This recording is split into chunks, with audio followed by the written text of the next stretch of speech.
My mom and I were similar. We're both third children. We're both left-handed. We're both enthusiastic. We're both really social. We both talk a little too much. We're both always moving. Because we can't sit still. And we both love monkeys. What? What? I don't love monkeys. You don't? No. Well, I love monkeys. You know, I'm not sure why, but I feel some strange connection to them. They'd make a dream house pet, don't you think? Oh no, monkeys would not make a dream house pet, I do not think. Oh, that's probably why mine are stuffed. Which is a good thing, because life in Duncan's room can be kind of dangerous for a sock monkey. What do you mean? Well, they get thrown to the ceiling and they land on their face and their back, and sometimes their heads. Ooh. Ed, are you all right? No, sorry. That's Ed. Actually, all of his monkeys are Ed. This is me and my friend Douglas when we were 8 at baseball practice. That year, we collided at home plate. I hit my head and fell to the ground. And for a whole minute, I lost my eyesight. Ed, you can't see? Oh my gosh. Now, when you told us that you couldn't see, but your eyes were still open, that was kind of scary for us. And the doctors told us that, like Ed, you had a concussion. What exactly is a concussion? Well, a concussion's an injury to the brain that happens when it moves too quickly inside the head. When I got my first concussion, the doctor said, go home and rest till your headache goes away. That took a few days, but... Within a week, he was back to his monkey business. Even more than I love monkeys, I love soccer. That's why I play soccer 6 days a week, 4 practices and 2 games. But that only leaves 1 day for taking care of my monkeys. I could teach them to play soccer, and then I could get a 7th day of soccer and combine my 2 favorite things, monkeys and soccer. Here's Ed racing down the field with Ed defending. Who's gonna flinch? No, and they crash. Boom! To the ground! Ed, are you all right? He looks okay to me. He's not bleeding, right? Ed, do you know what day it is? Do you know who you are? He seems to know, at least as well as he did before. Although, since he's a sock monkey, I don't know if that says that much. Hey, this is me and my friend Ben. A little over a year ago in September, we collided during soccer practice. My temple hit his jaw. I fell down. So did he. But I didn't lose my eyesight, and I didn't pass out. And I knew where I was, and I knew what day it was. In fact, in our house that night, we thought he might be milking it a little bit. My sister especially doubted me. But by the next morning, we could tell he was concussed again. Good thing I knew the drill. Just rest and don't go back onto the field. You'll be better in no time, right? Wrong. It turns out you can't tell how long a concussion is going to last based on how hard that hit felt in the moment, or whether or not you passed out, or whether or not you lost your memory. Or your eyesight, for that matter. It took Duncan 7 months to recover from that second concussion. 7 months, mostly lying in bed.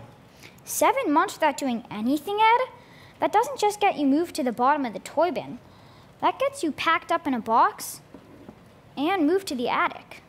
Because that's pretty much what it felt like for me. Concussion symptoms feel different than other symptoms. They're not focal like knee pain, but they're diffuse and they affect just about everything you're used to doing. So it was kind of a rough year for Duncan. And recovering from a concussion, above everything else, is boring.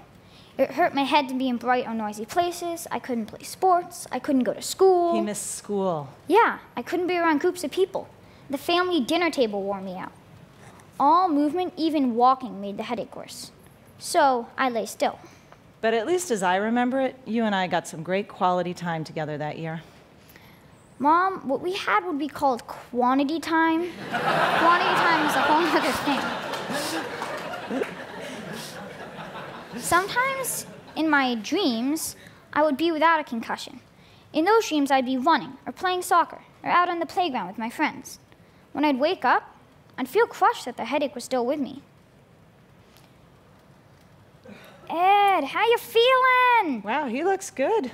I personally feel great today. His concussion started to get better when we began doing vestibular therapy. It's got something to do with your inner ear?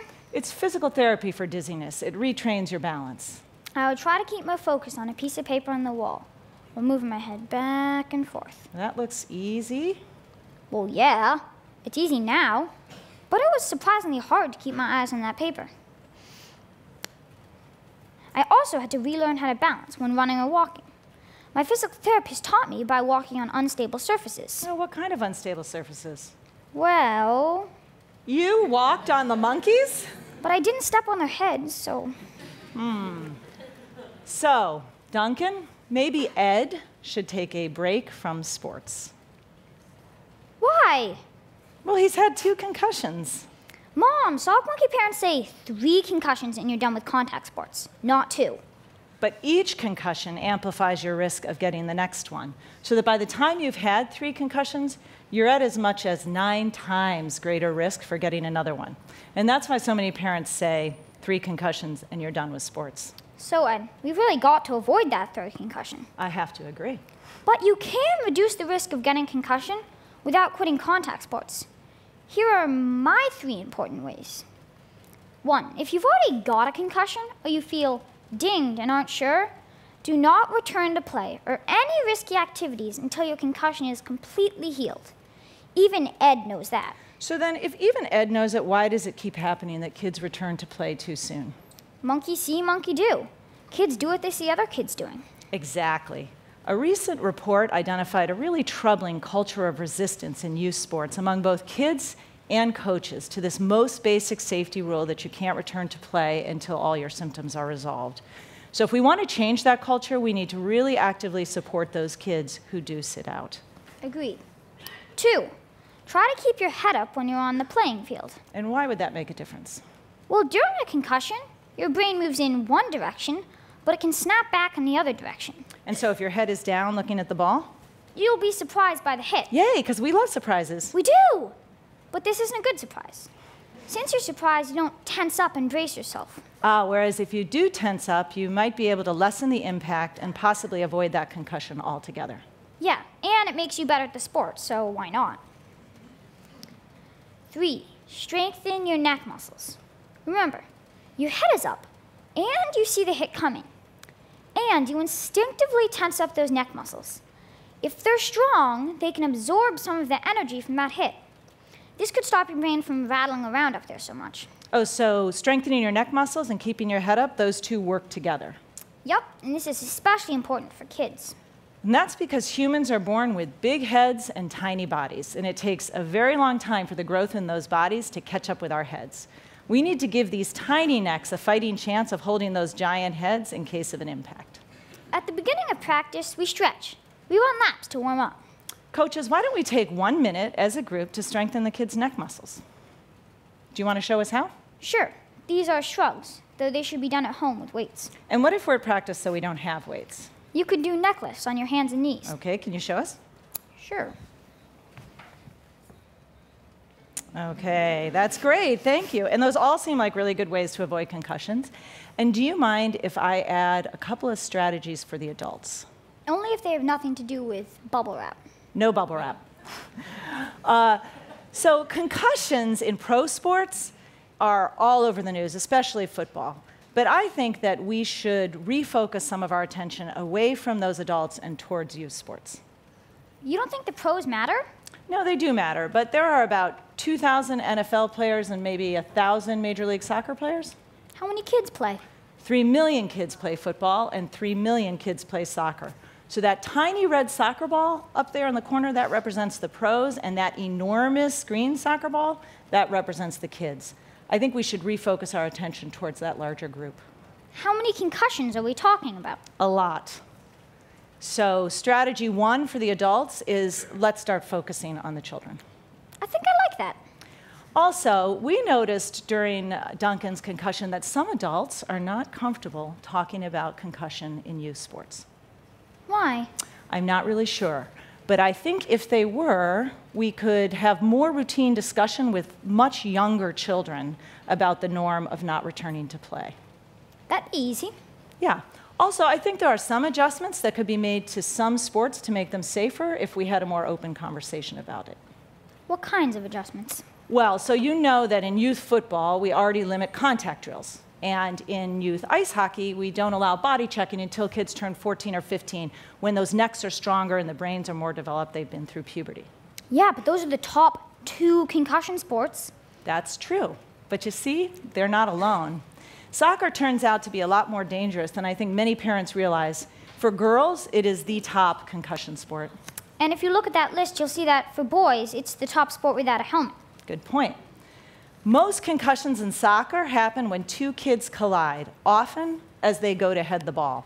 So I wonder if we should prohibit heading the ball in soccer until kids are 14, they've gone through puberty, they've got stronger necks and more developed brains, following the ice hockey model. Do you think adjustments could be made to other sports here?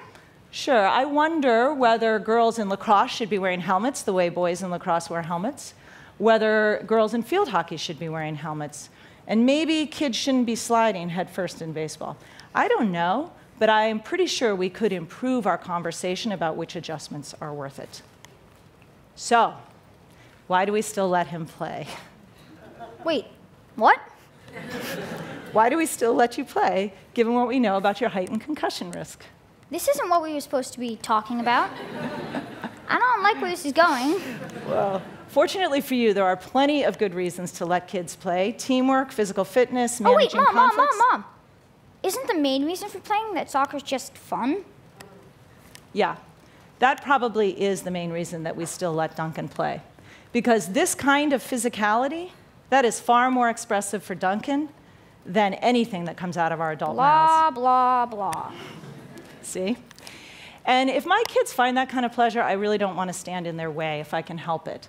Because I don't think childhood is really about preparation for adulthood, but even if it were, this kind of fearless joy, that's going to serve him well for the rest of his life.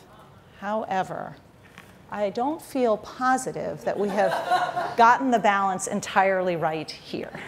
No, I'm just glad we worked that one out without me quitting soccer. Yet. Wait, what?